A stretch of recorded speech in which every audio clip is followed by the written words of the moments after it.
I'm Gianna Monet, and we are here at the Global Esports Industry Week and the Blast TV Major. Today we are here with Andrew Hallworth, who is the SVP of Ecosystems at Blast. Andrew, do you mind telling us a little bit about how you got into esports? Absolutely. Hi, great to be here. I've been in esports coming up to 8 years. I came from a music background. I worked on music festivals, toured with bands, worked on an Olympics and lots of sports. And I loved, what excited me about esports was the opportunity to be completely creative and start that from scratch. So at that time I was looking at roles in big international sports federations, and they were like, well, here's how we do this. Yeah. If you've been here 5 years, you can change something on page 20 of the manual. Whereas the interview with the CEO of Blast at the time was, I've promised investors I'm running 8 events around the world next year. And I was like, wow. I remember this conversation very clearly. He was like, I was like, it's great. So what have you done so far on that? And he's like, well, I found you. And that was both incredibly exciting and incredibly daunting. Oh yeah. But that was what you can do, you know, and you can still do in the esports world. We're building something and creating something, and that's incredibly rewarding. A little bit stressful at times, but a lot of fun. I'm sure. Oh yeah. And then, if you don't mind, could you tell us a little bit more about your position at Blast and how you support the esports community? Yeah, so Blast are an entertainment provider. So we originally were sort of just owning esports tournaments rights and operating that. We've grown into sort of a much more full entertainment package for that. And my role is looking after our different business verticals. So we work with different publishers. So I have a team that looks after our relationship with Valve and running things like the Blast TV Major here in Austin. And we have an owned and operated IP called Blast Premier in the Counter-Strike world. I have a team that work with Epic Games, and that runs their FNCS and RLCS circuits. And we have a team that works with Ubisoft, Riot Games, and other developers in there. So I have an incredible bunch of people that are designing and building these ecosystems day to day, and my job is just to help them and support them to be able to shine. And then obviously it's been a very busy week for Blast. How's it going for the Blast TV Major here in Austin? Honestly, absolutely incredibly. Oh, that's great. We've had a team. The tournament's been running since the 3rd of June, or 2nd of June, sorry. So we've had people here since the end of May. So a lot of my colleagues have already got a Texan drawl. They've been here long enough. We've been working very closely with Visit Austin and the Moody Centre and C3 as the promoter for about 2 years now to put this together. So really, reception we've had in Austin has been incredible. Oh yeah. But it's incredible to see the team's work come together, and really, 12:30 yesterday when we opened the doors to the fans and 10,000 people stream into the Moody Centre. You remember why you do it all. Right. Like, it is the back of that neck moment where you hear a crowd roar and you get that excitement of like, we sell escapism. Oh yeah. That is my job, is to help people sell escapism. Like, that's pretty cool. It's like cool on the scale that it's at, because even already gaming is a form of escapism, like you said, but to put it on a scale where we're all celebrating and we're all watching it together, it is a whole different feeling. Absolutely. Oh yeah. And that's what you want to be able to build those big crescendo moments like the Austin Major. We sold 45,000 tickets in 6 hours. That's impressive. Yes. It's absolutely incredible. I've just been out with the venue for breakfast, and they are like, this is in the level with kind of Harry Styles that we've had here before. So that's where esports is. Yeah. That's fantastic to be able to have that, to be able to get to these venues that are the sort of the leading locations in the world to put on events. And that's where we belong. Yeah. And that's great to see. It's a lot of fun to do. It brings with the pressure of the show you've got to bring to that as well. Oh yeah. So you'll see, the level of production and impact. And this isn't people just playing computers on a stage. Yeah. This is a Taylor Swift show. This is a Super Bowl halftime show of production and storytelling and all of the bits that go there to make that experience incredibly special. That's where the work goes on now, and that's where the audience demand and the expectation is, and the opportunity is there. And I think that's really cool to see a bunch of people come together and like form this different production. Like you said, it's like a whole story. Today we're here with Vladdy. I mean, Counter-Strike, it's still like amazing. For example, like here in Austin, where we could see like even from the first day, you had like so many people there. It's like huge crowd with a lot of like energy. It's amazing. I've been there. I had like how to say it, Goosebumps? Goosebumps, yes. It was amazing, and I'm still happy. Yeah, I think it's also one of the things that I love in esports. It's also like, yeah, when you see this kind of energy and you're just like, whoa, it's so cool to be part of this. Oh, yeah. We're here with Britt Rivera. Are you going to the matches? I'm not. They are magic. So now I'm going to give you a mad case of FOMO. But the way that Counter-Strike is done, I mean, the fans are, they're wild, they're unpredictable, but in all the best way. And there's something about seeing just like 50,000 gaming nerds coming together. Yeah, and like, they're walking on stage like they're rock stars, and the smoke is everywhere. And I filmed a lot of music videos. This is way cooler because these are nerds. And there's pyrotechnics. Oh, yeah. It's just the coolest, right? And Blast is so amazing, the people hosting this one, because you know, they've really innovated like in the way that they mesh like traditional sports norms with esports. So they like one year they had cheerleaders. It was really cool. I know, it was really cool. Okay. So Counter-Strike is really special to me because it is the game that you know, beyond my husband, he's like great, you know, wonderful. It's the game that really sold to me that like esports is special. And I was never into traditional sports, but I am like obsessed with learning a player's storyline. I am obsessed with how their family supports them. There's so many amazing stories, and it's regional too. I mean, you have so many players from different regions who have different reasons for getting into esports, and many of them are because they had to bring it in for the family. Oh, yeah. And there's some amazing stories. Rops is a great example of someone who, you know, look up his story later, but, you know, suffered a family tragedy and continued to play and is, you know, one of the best players in the world and really brought it home for the family. I'd always use it as Counter-Strike's a great game as an entry point if you're not an esports fan, because it's a pretty simple game. It's a capture the flag, you know, with weapons, but it's a 5v5. You've got to defend a bomb, plant a bomb. We all probably played a version of a capture the flag game as a kid. Oh, yeah. You know, not weaponized hopefully, but you know, it's a very relatable game. You can watch 5 minutes of that on screen and understand what's supposed to happen. Right. The beauty is then there's years of complexity to really understand the nuance of it. But in the same way that soccer's, you know, the most popular sport in the world because it's the simplest. Right. Like it works because you can understand it. I can approach it. So anybody comes into that venue, well, they will already be hardcore fans because it's the major. Yeah. But anybody who sees that production will not go, nah. You know, it is. You will get it. You will feel it, and that's where it's different than other games. If you look at a League of Legends game, a Dota game, you're not watching that as a casual fan and understanding what's going on at all. And that's okay. It's a different product, right? And I think that's where you're seeing esports grow. We were just talking about it earlier of like the experiential part. So we ran an event with Fortnite called the Pro-Am in LA a couple of weeks ago. And that is then content creators being the forefront of it. So entertainment is the forefront using sport as a backdrop, whereas here it is a sporting product. Right. And you are putting a showmanship around it, but these people here are watching the sport. They want to see the Counter-Strike, they want to see the best players win. That's what they are cheering for.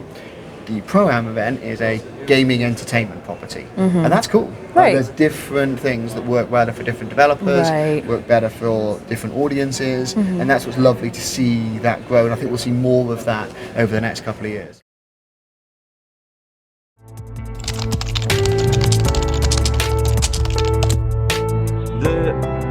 The esports industry is a fascinating one, right? And the reason I didn't leave and came back after the ESI exit, and we launched the esports radar via the Insights Group, and we're doing this Global Esports Industry Week event alongside ESIC and Blast, is I remain incredibly bullish on the sector, right? Like, whilst it has, undoubtedly, it has its problems, which I think we all need to be more honest about and address more directly, right?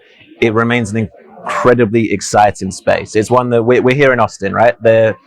This event, the Blast Major, the Counter-Strike Major, sold 40,000 tickets. It sold out in around 24 hours, right? The resale tickets on the second-hand marketplaces are not inexpensive. Let's say that, right? It's bringing, yeah, again. there's clearly an appetite for it, right? There's clearly a demand for live esports events. Like viewership has continued to increase for a lot of these games. Counter-Strike, obviously it's now Counter-Strike 2, but Counter-Strike has been around the block and then some, right? And these events are still not weekly, of course. And I don't think we need to compare ourselves to football and basketball and such. I think there's been a bit of an obsession almost with that in esports since I started, comparing esports to football and to basketball and we're in the US, so to the NFL and American football, right? I don't think we need to do that. Esports isn't football, it's not basketball, it's very different. And that's not a bad thing. But I think the same challenges in many instances do remain, right? We need to focus more on revenue creation. We need to focus more on how teams and tournament operators, i.e. those who do not own any of the game IPs, can generate revenue and can make and grow sustainable businesses. I still heartily believe that is absolutely viable, but I think a few big things do need to change in the sector. What would you say your view is on the current state of competitive integrity in esports, and where does Blast fit in that evolution? I think the competitive integrity is at a good place. It's probably better than it has been. Right. There's always further work to do. By the nature of anything that is played on an electronic structure, you've got another place that somebody, if they want to, can be nefarious, can cause an issue, can try and intervene. We work very closely with ESIC, who are hosting the event here today, and so anything that concerns us, we raise to them, and you're then not investigating it yourself. You want that trusted third party rather than being a gamekeeper and a poacher. We also actually work with our competitors quite a lot, probably more than people would think. Okay. In the same way, in a music industry, if I toured with a band that was going somewhere else, I would flag to that promoter or that venue, hey, they do this in this song that you have to be aware of in the crowd or whatever. You are managing that because we all, rising tide, lifts all ships. You want it to work for everybody. And so there's a lot that can be done of that. I think it's in a very good place, but I think there's probably more, and there should be more, and it should be harder to do, because that means our ecosystem and our businesses are more meaningful. Right. If nobody's cheating on something where there's no high stakes. So that's true. If you've got to a world where people are wanting to create harder mechanisms to game the system, that means the system's more valuable. Right. So doesn't mean that I want cheating, but you've got to spend a bit more time looking at it, and it's perversely it's a good thing that we have to. Right. That's a great answer, by the way. And then Blast is known for its high production value, as we said. How do you ensure consistency across global venues? A lot of work and a lot of pain. A certain amount of dollars. We try and actually be consistently inconsistent. The bar that you're jumping over is consistent. But you do not want to have the same show. Right. So I don't want the same. You'll see in the show there are Texan elements, Austinite elements we have designed in so that it feels at home. So that if you're watching this if you're watching it lucky enough to be in the arena, but equally if you're watching at home in Chicago, you're watching in Berlin, you're watching in Shanghai or Sydney, you go, oh, I know where that event is. I've got a sense of that. So you want to have the consistency of we are known for a great show, but unlike a touring music production where Taylor wants the show to be pretty much exactly the same, rather than the set list. There's a constant production level.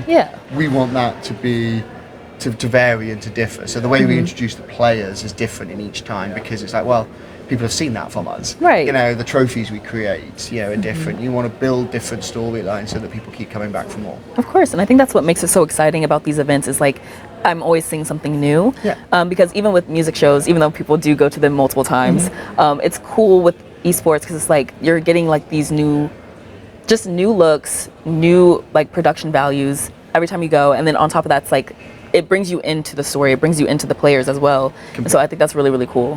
They're the heroes. The players are the heroes. So we want to sell their storyline. the baseline is I want to make sure everything is in place to allow them to shine, and that's as in their competitive performance. Yeah. And then I want to sell their story. And Right. then we want to, how do we build that up? How do we get that intrigue? How do you get the rivalries? Oh, How yeah. do you get the excitement? That's what traditional sport does very well, and we're seeing a lot more of that coming into esports. Today we're here with Daniel Kapadia, who is also known as DDK. Yeah, I think community is very important in esports. I think I've definitely seen a lot of different versions of it because for me, when I first started competing, it was something that for me it was the competition of it was fulfilling, but the competition itself doesn't really mean anything unless there are a body of people around it Right. to celebrate it, to witness the spectacle of it, to be competing against people that understands the passion uniquely in the way that you do. And for me, when I was growing up and I started doing all of this, it was also I'd lots of familial strife and so on and so forth, and so for me it was a way to competing was a way for me to generate self-esteem, and also I didn't connect with a lot of the kids at school and all the rest of it, and so that felt really alien to me. But I had this community where I was going and like winning, and to me the kind of meritocracy of competition in that respect was very important to get that self-esteem, but then to be validated by this community of people, and you get to meet people all over the world with all types of different interests, and it's very comforting, I think, especially because you can't control where you are a lot of the time, especially when you're a kid. Your parents move wherever, you can't control that. But if you have the internet, then obviously that opens up in a lot of ways, and you can find a community for you. And for me, the esports community was one of those, and like you'll be able to experience shortly here as well with because the major quarterfinals are going on right now.